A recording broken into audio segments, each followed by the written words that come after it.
Good afternoon. Our team will be focusing on youth engagement and how to enhance educational programming for the CVC Watershed. The CVC Watershed Plan recognizes the critical role of community participation in watershed restoration efforts. The health of a watershed is influenced by factors including land use practices, water management, and pollution. According to an impact study of natural sites surrounding watersheds, Mississauga Huron Heights has converted into 28% of anthropogenic land. Considering this drastic land conversion, we must carry out individual actions such as reducing water usage, properly disposing waste, and using eco-friendly products within urbanized green spaces that hinder the health of the natural sites surrounding the watershed. Ultimately, the success of the CVC watershed plan will depend on the engagement and participation of local residents, as they are the ones who will be directly affected by the health of the watershed. Youth engagement is critical for the success of CVC watershed restoration as they bring new perspectives that mobilize others to take action. This is important for the CVC watershed plan, where engaging youth in restoration projects can build a sense of ownership and stewardship, leading to long-term sustainability. CVC Foundation has renewed its partnership with the UPS Foundation, in which $100,000 can be allotted towards school trips for under-resourced communities and implementing more youth engagement programs. Through external partnerships and investments, one can perceive that youth engagement is highly integral for foundations that support diversity and equity. This is highlighted in our team contribution to highlight sustainable land practices in their own communities. By involving young people in the planning and decision-making processes, a sense of ownership and investment in the protection of local watersheds will be instilled. Adults' reluctance to share authority with young people due to their belief that the younger generation is unreliable is the main obstacle to meaningful youth involvement in adult-led institutions.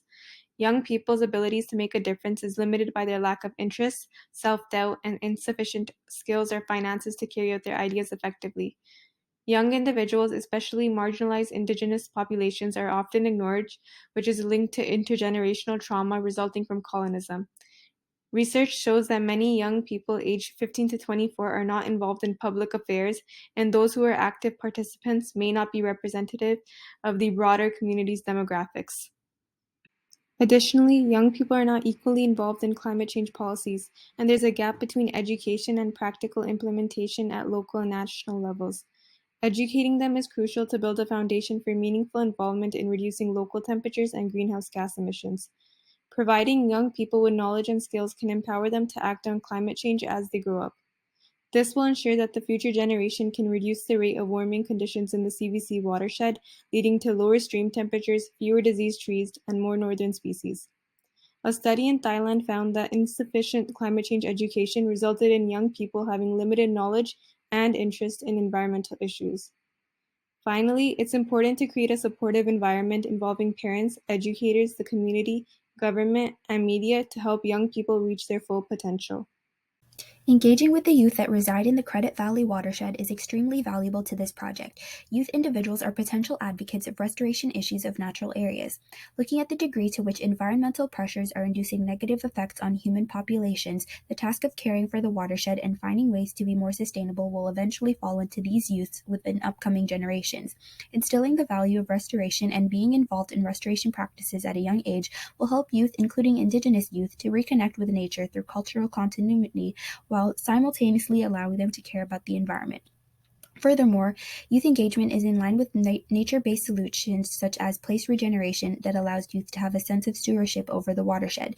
It is also in line with the planning process and governance nature-based solution as it fosters pro-environmental behavior at an early age and social learning to move toward restoration culture.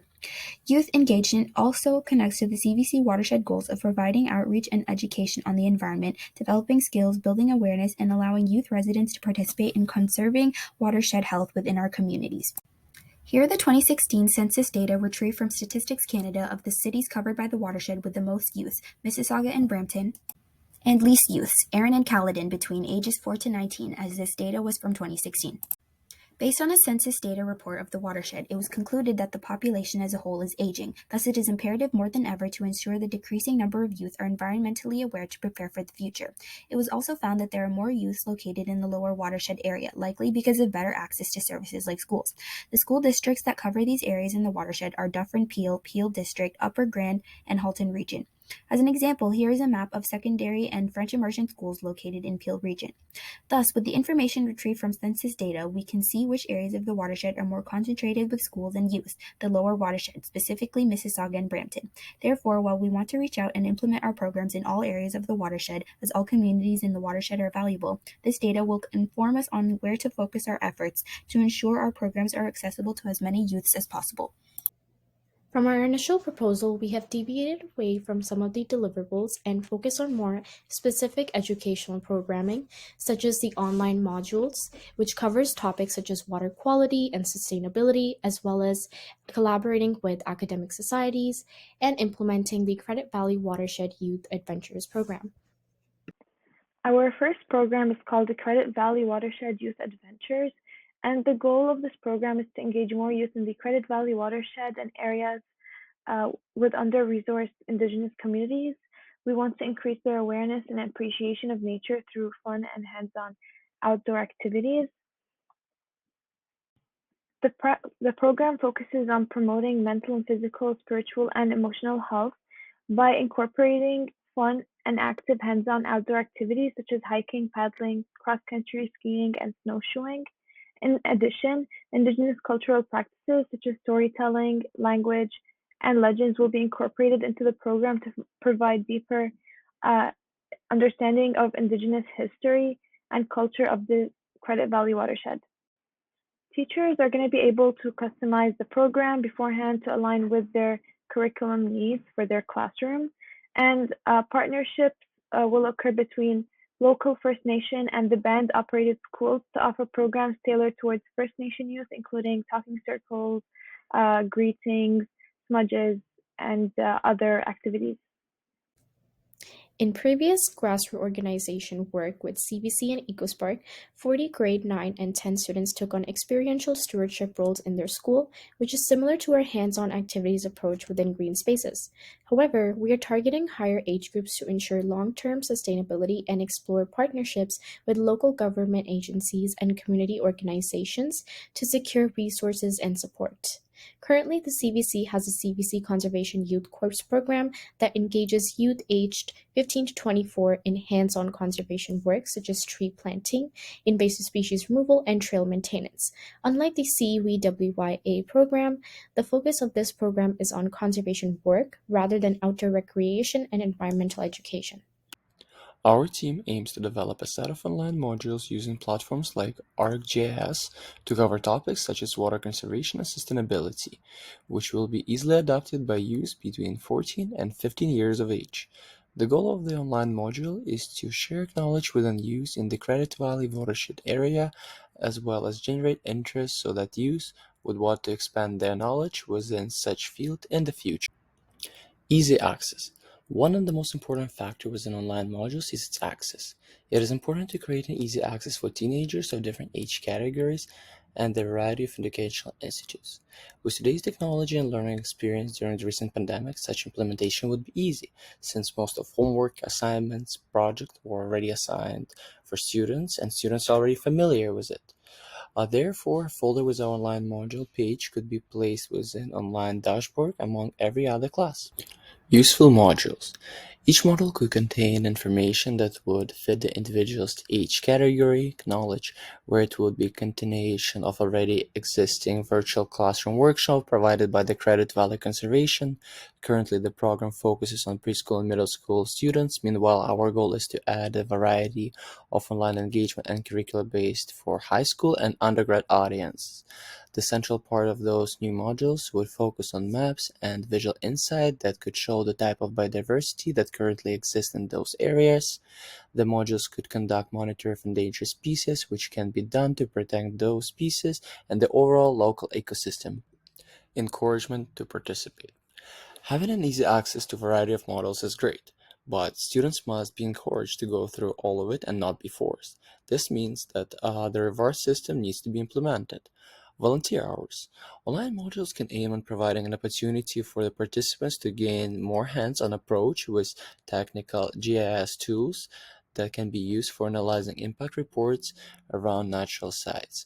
This way, the online module are informing students of educational practices that help mitigate negative effects of pollution, erosion, etc. in order to gain volunteer hours. Bursaries. Full course completion could provide a student with the ability to get bursary for their undergrad if he or she wants to continue exploring this field. Rewards like tickets to the Science Center, Museum, Art Gallery, sponsor events, CNA, and many more would be provided for the successful completion or outstanding work. Certificates, such document is great highlight of outstanding work. Therefore, the participation and completion of the online modules will be extremely beneficial for students at every age category and every educational center. To foster engagement among youth, the CVC would benefit from collaborating with UTM's campus groups and academic societies. The Student Association for Geography and Environment, also known as SAGE, is responsible for innovating environmental and sustainable initiatives. SAGE provides students with opportunities to grow their knowledge and apply what they already know through social and academic events. The ultimate goal would be to link the CVC Watershed as a community partner for future events.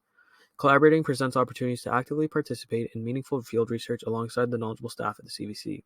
There could also be the possibility of holding interactive planting workshops and even potentially holding fundraisers. To foster even more involvement, SAGE can utilize UTM's initiative of the co-curricular record known as CCR. Offering CCR for projects involved with the Watershed would be an excellent way to attract students of all academic backgrounds to engage with Watershed initiatives. Success has been seen in previous collaborations between academic societies and their local watershed. One noteworthy example is from the Water Warriors at the University of British Columbia. The Water Warriors worked in collaboration with the Fraser Basin Council on a project related to the Fraser River watershed. The positive outcomes were an increase in awareness of watershed issues and improved water quality. There were also some difficulties, including limited resources and difficulty coordinating with outside groups. Seeing the success that the Water Warriors had in increasing awareness means that collaboration between the CVC and SAGE could lead to CVC's goal of increasing youth engagement. To avoid similar shortfalls, it would be ideal to work with already established relationships with outside groups and to utilize fundraisers to ensure that limited resources do not hinder collaboration efforts. What makes collaborating with SAGE so valuable to the CVC is the close proximity of the watershed to UTM. Looking at the map, UTM is about a half kilometer away from Sawmill Creek and the Credit River. UTM being close to the watershed will aid in the feasibility of working with campus groups such as SAGE. SAGE can host tours in which students can walk and see the watershed firsthand, and nothing drives a point home more like seeing and experiencing things firsthand. And there's no denying that today's students are tomorrow's leaders. Collaborating with campus groups and societies will allow students to gain experience in fieldwork that they are passionate about. And whilst it's important to reach students already committed to geography and environment groups, it's even more important to reach students who are uncommitted, as it will foster an environment that grows environmental stewardship in youth campus-wide.